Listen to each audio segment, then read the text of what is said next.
السلام عليكم ورحمة الله تعالى وبركاته. maanta barnaamijka aan gacanta ku hayo waxa weeyaan Kahoot, waxaana ku tartamaya arday dhalinyaro ah oo aan gacanta ku hayo. barnaamijka aan gacanta ku hayo marka qaabkan ayuu noqon doonaa, qaabkan ayaa loo tartami doonaa, bal ila yara fiirsada insha Allah taala. علي waa soo galay, Sabriin waa soo gashay, Macaadna waa soo galay. insha Allah horaan u sii socon doona saddexdiinaas weeyaan, saddexdiinaas qofka kaalinta koobaad gala ayaynu eegi doonaa. marka saddexdiinaas hadda ku jira saa ogsoonaada iyadana waxaa socotaa qayb video ah oo aan ka duubayo oo aan rabo yacnihii inaan bal meelaha kala gashaanayo waxaas oo dhan aan arko. marka insha Allah su'aasha koobaad baan hore u bilaabi doonaa. tartanka higaada ee afka Carabeed baa inagu qoran, marka qaabkan uu noqon doonaa. su'aasha koobaad waa tan qaaluu waxaan doonayaa ta saxda inaad halkaa ka doorantaa. saddexda afarta qaybood ta saxda ah ayaa la dooranayaa. qaybta koobaad waa tan, halkan waa qaybtii koobaad, kana waa qaybtii labaad weeyaan. sax, okay, waxaa kala doorateen qaaluu. markay saas tahay qaafka iyo alifka ayaa isku dhegaya, laamka iyo wowguna waa isku dhegayaan. marka horeynu isu geli doonaa insha Allah. waxba hadda sii sharxi mayno, horeynu isu geli doonaa qaaluu sida loo qorayo. okay, waxaan eegi doonaa qofka markaasi Mucaad baa ugu horeeya oo waxa uu haystaa 962. waxaa ku xiga Sabriin baa ku xigta. Cali waxaan u maleynayaa wali ma hayo, laakiin waxa way ciyaar waa geli dambe 10 su'aalood weeyaan. 10ka su'aalood baynu eegi doonaa. haya qaybta labaad next baan hayaa. marka waxaan su'aasha labaad bay noo bilaaban doontaa. su'aasha labaad waxay leedahay sidan: yumasikuna. kelmadda la yiraahdo yumasikuna ta saxda ah ayaa ka dooranaysan, tan sida saxda isugu dhegdhegan ayaa la doonayaa. kelmaddu waa taa yumasikuna weeyaan. waxaad haysataan 1 daqiiqaad haysataan. waxaan eegaynaa markaa sida saxda ah. sida saxda ah waxa weeye sida buluuga weeyaan. yumasikuna waa qaabka weeye buluuga u qoran tahay. qaabkaasaa la isugu xirxirayaa, qaabkaasna ayaana loo qorayaa. marka waxaanu eegaynaa bal qofka kaalinta koobaad ku jira, kaalinta labaad, kaalinta saddexaad. waxaan aragnaa Mucaad inuu weli kaalinta koobaad ku jiro. kaalinta labaad Cali waa soo galay oo isagu markaa su'aashii dambe si fiican u fahmay. Sabriin waxa ay ku biirtay qaybta qofta saddexaad weeyaan. waan eegi doonaa markaa bal haddana sida ay noqoto. su'aasha xigta ayaan eegi doonaa. higaada afka Carabiga insha Allah taala horaan u sii socon doonaa. su'aasha xigta waa su'aashii saddexaad weeyaan. su'aasha saddexaad waxay tahay san: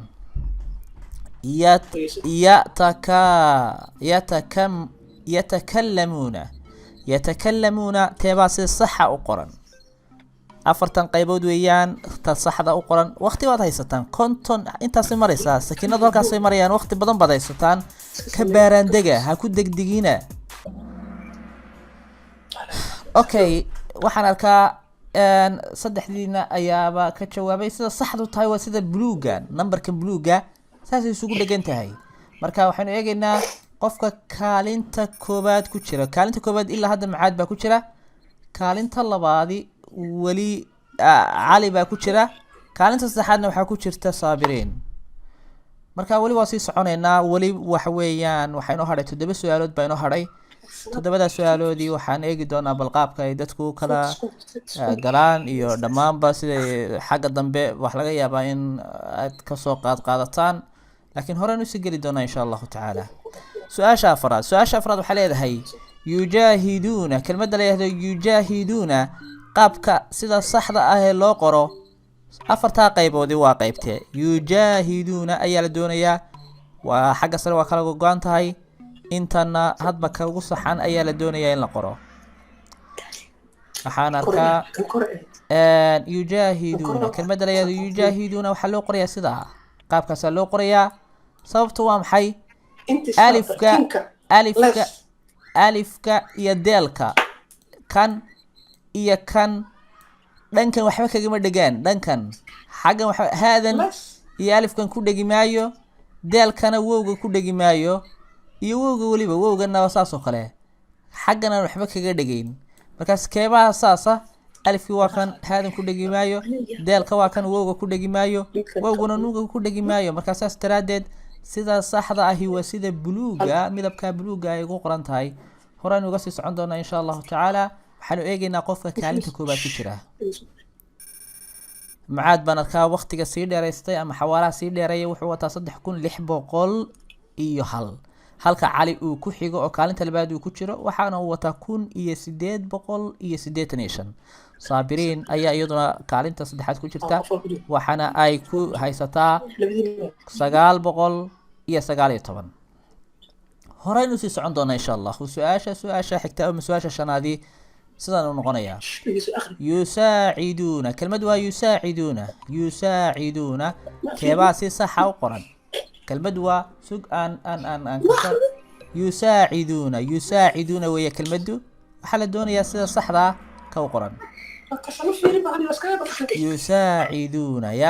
yusaaciduuna sida saxda ahi waa sida tan weeyaan waxa weeyaan tan cagaarka ama midabka akhtarka ay weeyaan yusaaciduuna qaabkaasaa loo qoraa waxaan oganayaa kaalinta koobaad ku jira kaalinta koobaadii weli waa sideedii macaad baa kaalinta koobaad ku jira waxaana ku xiga cali baa ku xiga saabiriin baana kaalinta saddexaad ku jirta su-aasha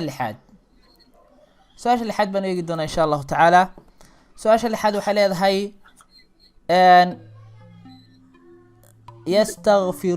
yastakfiruuna weeyaan yastakfiruuna teebaa si saxa u qoran yastakfiruuna yaa si saxa u qoran teebaa si saxa ay ugu qoran tahay meesha yastakfiruuna weeyaan kelmadu ta sida saxda ah u qoran baa la doonayaa okay yastakfiruuna waxaa si saxa u qoran tan halkan ku jirta ama tan midabka yelowga ah ayaa si saxa u qoran sidaas daraadeedna waxaan eegi doonaa bal qofka kaalinta koobaad ku jira kaalinta labaad kaalinta saddexaad weli macaad baa kaalinta koobaad ku jira kaalinta labaad cali baa ku jira walow ay saabiriin hadda ay soo xawaaro ay soo kacday oo xawaaro fiican ay soo jartay oo ay u dhaxayso 100 wax ka yar wax aad u yar ayaa u dhaxay cali iyo saabiriin marka kaalinta koobaad iyo kaalinta labaad iyo kaalinta saddexaad saas loo kala galay horaan u sii socon doonaa su-aasha xigta waa su-aasha toddobaad waxay leedahay ereyga loo yaqaano washaawirhum ayaa la doonayaa sida saxda ah ka u qoran in la sheego halkaasi washaawirhum ayaa la doonayaa yaa si saxa u qoran ta sida saxda u qoran ayaa loo baahan yahay okay washaawirhum waxaa si saxa u qoran tan cagaarka midabka greenka ah ayaa si saxa u qoran sidaas daraadeedna qofka tan ku dhuftay unbaa si sax ah yacnihii u helay jawaabta aynu eegno yaa kaalinta koobaad ku jira weli kaalinta koobaad waxaa ku jira macaad baa kaalinta koobaad cidhisay kaalinta labaadi waa cali kaalinta saddexaadina waa saabiriin weli waxa weeyaan meelahoodii baa kala taagan yahay aynu hore usii soconno insha allahu tacaala su-aasha sideedaad waxay leedahay tawakaltu kelmadda leeyahay tawakaltu yaa si saxa u qoran ayaa loo baahan yahay ta sida saxda u qoran ayaa loo baahan yahay tawakaltu qaabka sida saxda ah ayaa lagaga baahan tawakaltu laba qof baa jawaabahoodii dhiibay hal qofna waa dhimay ka baaraan deg yacnihii waqti baa kuu dhiman waqti fiican baa kuu dhiman ka baaraan deg ka is leedahay sida saxda ah markaa qaado okay tawakaltu waxaa si saxa u qoran waxa weeyaan taa midabkaas casaanka ah ama redka ah ama guduudka ah baa sida saxda u qoran tahay tawakaltu qaabkaasa loo qoraa marka hababka ereyada la isugu xidhiidhiyo ayaa yacnihii aan ku baranay waxaan arkaa saabiriin inay kaalinta labaad soo gashay laakiin macaad uu xawaaro dheer uu kusii socdo oo uu kaalinta koobaad uu ku jiro oo 5,000 buu ku hogaaminayaa saabiriinna waxa weeyaan kaalinta labaad bay ku jirtaa 2,687 bay ku hogaaminay cali waa kaalinta hoose waxa uu ku jiraa 1885. marka hore ayaan ugu sii socon doonaa. waxa weeye su-aasha sagaalaad ayaynu hore ugu sii ruqaansan doonaa. su-aasha sagaalaad waxay leedahay sida tan: jacaluuhu, kelmadda leeyahay jacaluuhu sida saxda ah teebaa u qoran? teebaa sida saxda ah ee ah jacaluuhu ayaa loo baahan yahay. jacaluuhu kelmaddaasi teebaa si saxa u qoran? jacaluuhu waa sida tan midabka casaanka ah ama guduudka ah qofkii doortay unbaa sida saxda ay tahay. waxaa buluuga waxa weeyaan laanka iyo wowga way isku dhegayaan. laanka iyo wowga ama laanka iyo wowga way isku dhegayaan, sidaa daraaddeed waa khalad. laanka iyo wowga way isku dhegayaan. marka horeynu sii soco eegaynaa qofka kaalinta koobaad ku jira. kaalinta koobaad weli Macaad ayaa hogaaminaya 6033 buu ku hogaaminayaa. saabiriin ayaa iyaduna markaasi kaalinta labaad ah. saabiriin waxay haysataa 3597 kaalinta labaad bay ku jirtaa. su-aashii markaasi hal su-aal baa inoo dhiman. su-aashaasi waxay leedahay sida tan: yaxmiduuna ayaa loo baahan yahay in aad si sax ah usoo saartid. ta saxda ah u qoran ayaa loo baahan yahay.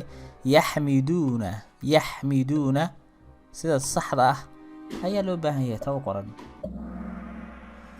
yaxmiduuna waxaa kala doorateen ka casaanka, hal qof baa doortay. midabka casaanka ya-da iyo xaada way isku dhegayaan. ya-da iyo xaadu way isku dhegayaan. markaa saas daraadeed tan casaanku waa khalad. tan isku dhegayaan ya-da iyo xaada ayaa loo baahan yahay ee buluuga ah. aynu eegno qofka markaasi qofka kaalinta koobaad gala tartankii. waxaan aragnaa cali waxa ku jira kaalinta saddexaad, saabiriin kaalinta labaad, kaalinta koobaad waxaa ku jira Mucaad ayaa kaalinta koobaad galay. markaasaas daraadeed Mucaad ayaa ku hogaaminaya tartankii uu hogaaminayay. waxa weeyaan kaalinta koobaad u galay